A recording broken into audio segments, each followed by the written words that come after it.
नमस्कार, मैं अरुण के शर्मा, एनालिस्ट वन थॉट। आज बात करेंगे अशोका यूनिवर्सिटी के प्रोफेसर अली खान महमूदाबादी की, जो उन्होंने पोस्ट डाली थी। उसके एवज में जो राई पुलिस स्टेशन है वो अब उनकी विदेश यात्राओं और बैंक खातों की जांच पड़ताल करने वाला है। अर्थात कि किसी का मुस्लिम होना उसके अतीत को खंगालने का कारण मिल गया। खान को पुलिस ने ऑपरेशन सिंदूर पर एक फेसबुक के कारण गिरफ्तार किया और वह फिलहाल न्यायिक हिरासत में है। आज उनकी सुप्रीम कोर्ट में डेट दी थी, जहां उनको अंतरिम जमानत दे दी गई है। ये करंट बिल्कुल एकदम न्यूज है।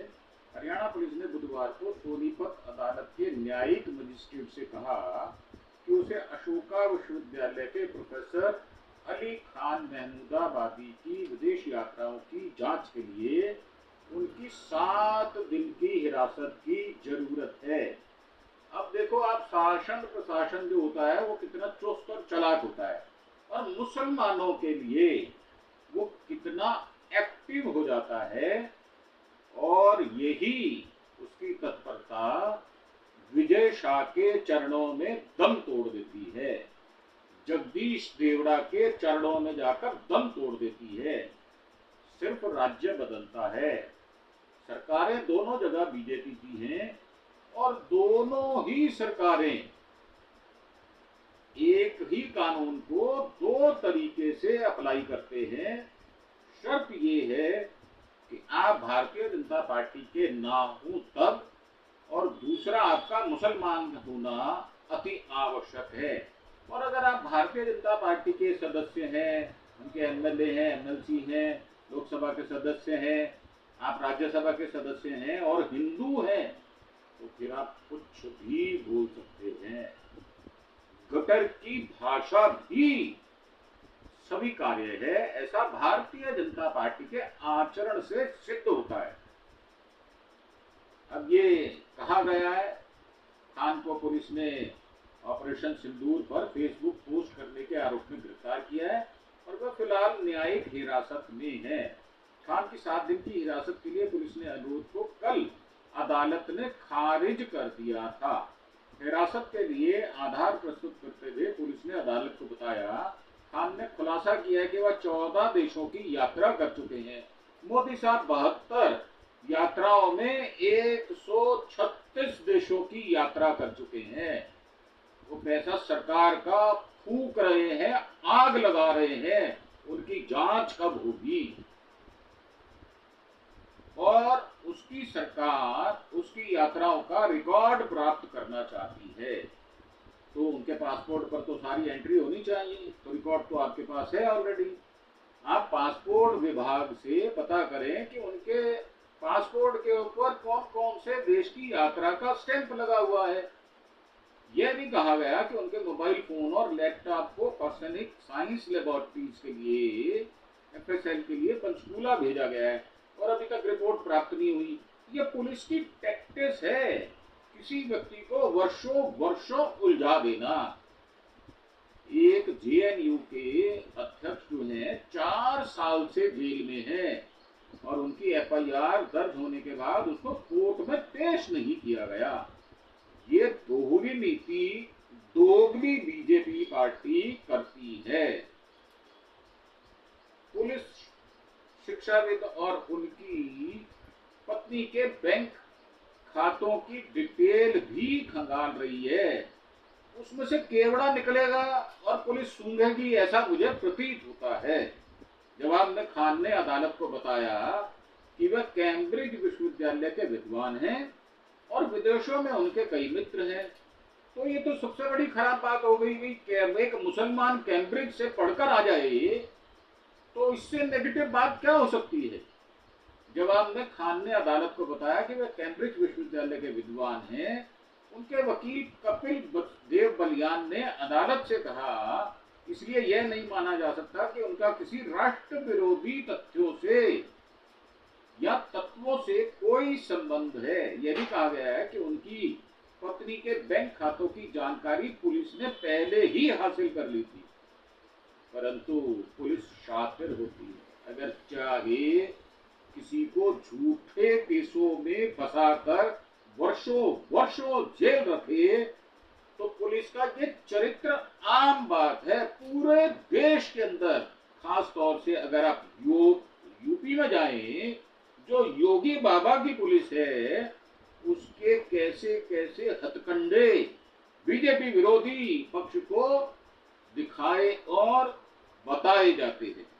यह भी कहा गया है कि खान के वकील ने यह भी कहा है कि बुधवार तक अपना पासपोर्ट जमा करा दें।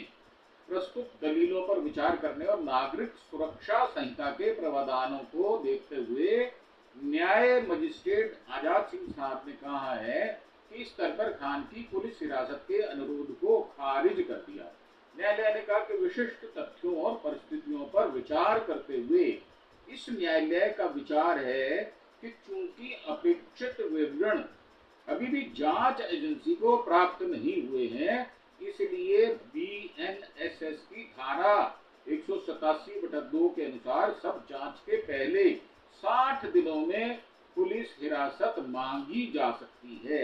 ये टेक्निकल टैक्टिस है जो पुलिस अक्सर उन लोगों के लिए अप्लाई करती है जिनको अकारण उनको तंग करना होता है, और खास तौर से मुस्लिम समुदाय के लिए इस प्रकार की टैक्टिस का पूरे भारत में एक समान इसका इस्तेमाल किया जाता है, जो कि सीआरपीसी की धारा 167 के पहले के प्रावधानों में बदलाव है, जिसमें केवल 15 दिनों के लिए पुलिस रिमांड का प्रावधान था।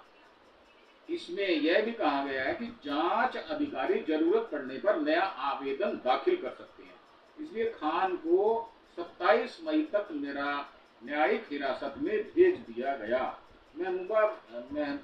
महमूदाबाद को 18 मई को दिल्ली से गिरफ्तार किया गया था। 20 मई तक 2 दिन की पुलिस हिरासत में भेज दिया गया। उनकी गिरफ्तारी को चुनौती देने वाली याचिका आज सुप्रीम कोर्ट में सुनवाई होनी है। उनकी गिरफ्तारी के बाद काफी विरोध हुआ और कई लोगों ने पुलिस की कार्रवाई को अभिव्यक्ति की आजादी पर हमला बताया। पुलिस के ठेंगे से पुलिस को कोई फर्क नहीं पड़ता। बेशरम हरियाणा की पुलिस इस तरह के गंदे कामों के लिए मशहूर है। आपने देखा होगा निहत्थे किसानों पर कैसे एसडीएम ये कहते हुए सुनाई देते हैं कि कोई भी किसान ऐसा नहीं जाना चाहिए जिसके सिर से खून ना निकल रहा हो, और एक डीसीपी ऐसी बात कहते हुए हरियाणा पुलिस का भी सुनाई देता है। ऐसे बेशर्म बेहया पुलिस वाले हैं जिनकी जितनी भर्त्सना की जाए उतनी कम है। ऑपरेशन सिंदूर 22 अप्रैल के पहलगाम आतंकवादी हमले के बाद पाकिस्तान के खिलाफ भारत की सीमा पार सैन्य प्रतिक्रिया को दिया गया नाम है। मैं फेसबुक पोस्ट महमूदाबाद ने लिखा है कि ऑपरेशन सिंदूर के साथ भारत ने पाकिस्तान को यह संदेश दिया है कि यदि आप अपनी आतंकवाद की समस्या से नहीं निपटेंगे तो हम निपटेंगे। उन्होंने युद्ध की अंध समर्थन करने वालों की भी आलोचना करते हुए लिखा था, नागरिक जीवन की हानि दोनों पक्षों के लिए दुखद है और यही मुख्य कारण है कि युद्ध से बचना चाहिए। ऐसे लोग भी हैं जो बिना सोचे समझे युद्ध की वकालत कर रहे हैं, लेकिन उन्होंने कभी युद्ध देखा नहीं है। संघर्ष क्षेत्र में रहना या जाना तो दूर की बात है। उन्होंने ऑपरेशन सिंदूर पर मीडिया ब्रीफिंग का नेतृत्व करने वाली कर्नल सोफिया कुरैशी की प्रशंसा करने वाले दक्षिणपंथी टिप्पणीकारों से भी कहा, वे भीड़ द्वारा हत्या संपत्तियों के मनमाने ढंग से ध्वस्त किए जाने के पीड़ितों के लिए आवाज उठाएंगे या नहीं उठाएंगे। तो प्रश्न ज्वलंत है, उसका जवाब दिया जाना चाहिए। ये बात ठीक है कि समय उपयुक्त ना हो, परंतु जहां तक प्रश्न की बात है, प्रश्न अपने आप में सार्थकता लिए हुए है। उन्होंने पोस्ट में कहा कि 2 महिला सैनिकों द्वारा अपने निष्कर्षों को प्रस्तुत करना महत्वपूर्ण है, लेकिन यह दृष्टिकोण जमीनी हकीकत में भी दिखना चाहिए। ग्राउंड जीरो पर अगर आप जो कहते हैं वो दिखाई नहीं देता, तो आपका ढकोसला बेफजूल है, ऐसा मुझे लगता है उन्होंने कहा है। अन्यथा यह केवल पाखंड होगा।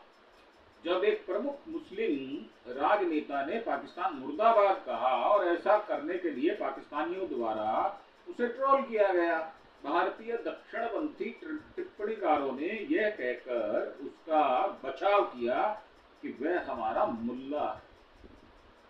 आप देखें शब्द क्या इस्तेमाल किया जाता है। बेशक यह मजेदार है, लेकिन यह बात इस ओर भी इशारा करती है कि सांप्रदायिकता भारतीय राजनीति में कितनी गहरी पैठ बना चुकी है। और उसके जन्मदाता 3-4 आदमियों का मैं नाम लूंगा। सबसे पहले हमारे देश के और पूर्व सीएम गुजरात नरेंद्र मोदी असल में मुसलमानों का सबसे बड़ा दुश्मन वही है, और उसका यार, पक्का यार, लंगोटिया यार अमित शाह, देश का होम मिनिस्टर, वो भी कुछ कम नहीं है। उसने भी गुजरात में मुस्लिमों का नरसंहार किया और उसको गुजरात से तड़ी पार कर दिया गया। उसके नाम के साथ तड़ी पार का टैग चस्पा हो गया। 2 साल गुजरात से न्यायालय ने उसको तड़ी पार कर दिया, तो उसका नाम अमित शाह तड़ी पार हो गया। इसके बाद हरियाणा राज्य महिला आयोग ने महमूदाबाद को तलब किया। आयोग की अध्यक्ष रेणु भाटिया ने दावा किया है कि यह टिप्पणी कर्नल कुरैशी और विंग कमांडर सिंह द्वारा वर्दीधारी महिलाओं का अपमान करने और भारतीय सशस्त्र बलों में पेशेवर अधिकारियों के रूप में उनकी भूमिका को कमतर आंकने के समान है। और यही रेणु भाटिया एक टीवी कार्यक्रम में आधा घंटा एंकर द्वारा 7 बार पूछे जाने के बाद भी कोई दलील नहीं दे पाती कि इसमें राष्ट्र विरोधी क्या है। ये हालात हैं। एक महिला होते हुए आप इस तरह की छिछोरी हरकत करते हो, तो मुझे लगता है कि कहीं ना कहीं हमारे देश में कोई ना कोई ऐसा संदेश शीर्ष नेताओं द्वारा दिया गया है, जहां मुसलमान मिले घुटना उसकी गर्दन पर रख दो। एक्स पोस्ट पर किए गए एक सार्वजनिक बयान में महमूदाबाद ने जवाब में कहा कि उनकी टिप्पणी दूर दूर तक कोई स्त्री द्वेषपूर्ण बात नहीं कही गई। मैंने युद्ध की उच्च लागत के कारण शांति की वकालत करने के लिए अपने शैक्षणिक प्रशिक्षण और सार्वजनिक आवाज का उपयोग किया है। साथ ही मैंने इस बात का विश्लेषण और टिप्पणी की है किस तरह से भारतीय सशस्त्र बलों द्वारा सैन्य या नागरिक प्रतिष्ठानों या बुनियादी ढांचे को निशाना नहीं बनाने का ध्यान रखा गया है, जो कि हमारे विदेश मंत्री एस जयशंकर ने भी कहा है और कबूला है, और पाकिस्तान को इसकी ब्रीफिंग की गई है ताकि कोई अनावश्यक वृद्धि ना हो। यह भारतीय सेना के संतुलित अनुपातिक दृष्टिकोण की स्पष्ट प्रशंसा को दर्शाता है, और वास्तव में मैंने क्षेत्र को अस्थिर करने के लिए पाकिस्तानी सेना द्वारा आतंकवादियों के उपयोग की निंदा की है।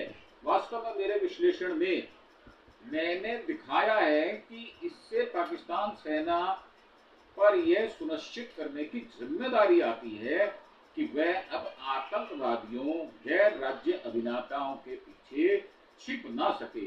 मैंने आगे कहा है कि पाक सेना ने इन रणनीति का उपयोग बहुत लंबे समय तक क्षेत्र को अस्थिर करने के लिए किया है।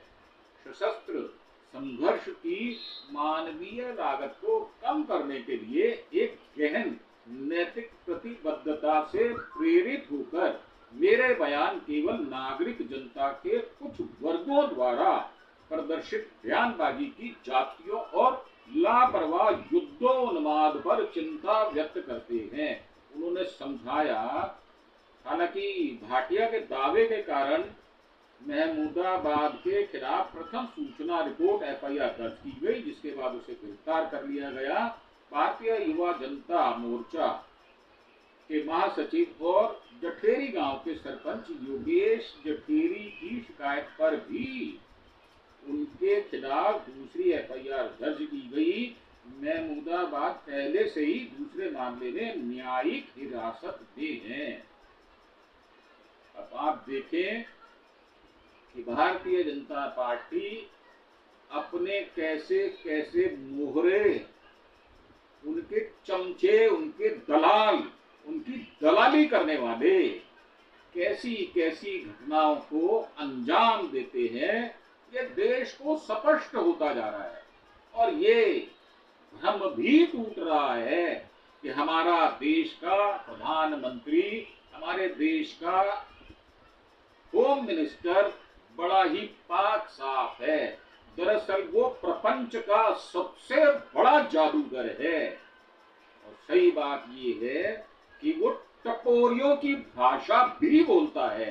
कभी बोलता है आपकी भैंस को ले जाएंगे, कभी बोलता है कि महिलाओं का सोना चुरा लेंगे, कभी कहता है कि ज्यादा बच्चे पैदा करने वालों को आपकी संपत्ति दे दी जाएगी, कभी कहता है कि आपकी बेटियों को घर से उठा लिया जाएगा, और कभी कहता है कि आपके मंगल सूत्र छीन लिए जाएंगे, और कभी कहता है कि आप अपनी बेटियों को सुरक्षित रखना चाहते हैं तो हमें वोट दें, हम हैं हिंदू राष्ट्र के मालिक, हम हैं सर्वे सर्वा। परंतु ऐसा व्यक्ति कितना शातिर और कितना घटिया किस्म का हो सकता है, ये राष्ट्र को स्पष्ट होता जा रहा है।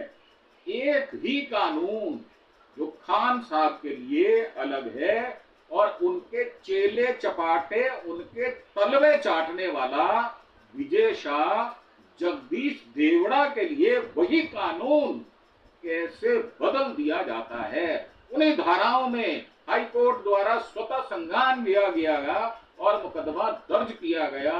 FIR को इतना कमजोर कर दिया गया कि हाई कोर्ट को मध्य प्रदेश शासन को दोबारा फटकार लगाकर और ये बताया गया कि इन धाराओं में आप मुकदमा दर्ज करके लाए, नहीं तो ये जो FIR आप लाए हो ये कूड़े के ढेर में फेंकने लायक भी नहीं है। अर्थात ये निरर्थक है। कैसे एक शासन मैनिपुलेशन करता है और उसके पीछे कैसे बीजेपी जैसी जलील और वाहियात पार्टी खड़ी रहती है, ये आपको इन दो बातों से स्पष्ट नजर आता है। और एक और बलिया के बब्बन सिंह हैं जो औरतों के अंगों को कैसे छेड़छाड़ करते हुए एक वीडियो में दिखाई देते हैं। उस बेशर्म आदमी की उम्र भी 70 वर्ष है और वहां वो एक सहकारी गन्ना मिल का अध्यक्ष भी है। आपने देखा किस प्रकार निर्लज्जता से, किस प्रकार वाहियातपने से उसकी वीडियो वायरल हो गई 15 दिन बाद, और बीजेपी ने उसको उठाकर बीजेपी से बाहर किसी कूड़ेदान में फेंका या कहां फेंका इसका पता नहीं चल पाया। तो देखने वाली बात यह है कि जब शासन ऐसा भ्रष्ट होगा, ऐसा सड़ा गला प्रशासन शासन होगा और ऐसी सड़ी गली मान्यता रखने वाली बीजेपी पार्टी जो 52 वर्षों तक RSS के हेडक्वार्टर पर तिरंगा झंडा नहीं लहराती तो कैसी शुचिता की और चाल चरित्र चेहरे की बात करती है, ये समझ से परे है। मेरा मानना ये है कि आप इन विचारों से कितना सहमत हैं और कितना असहमत, इसका आप हमें नीचे कमेंट बॉक्स में आकर अपने विचार प्रकट करके बताएं। हम मेहनत से आपके लिए वीडियो बनाते हैं, अगर आपको अच्छा लगे तो एक सब्सक्राइब अवश्य करें, यही हमारी मेहनत का इनाम होगा। हमें आपसे किसी फाइनेंशियल गेन की उम्मीद नहीं है और ना ही हम आपसे ऐसी अपेक्षा करते हैं। दोस्तों, अगर ये वीडियो आपको अच्छा लगा हो तो लाइक और कमेंट भी करें और बताएं और अपने दोस्तों के साथ शेयर भी करें। साथ ही हमारे चैनल अरुण के शर्मा एनालिस्ट वन थॉट को सब्सक्राइब जरूर करें। आपका एक सब्सक्रिप्शन हमारे लिए बहुत मायने रखता है। इसी के साथ आपसे विदा लेते हुए थैंक यू, धन्यवाद, जय हिंद, जय भारत।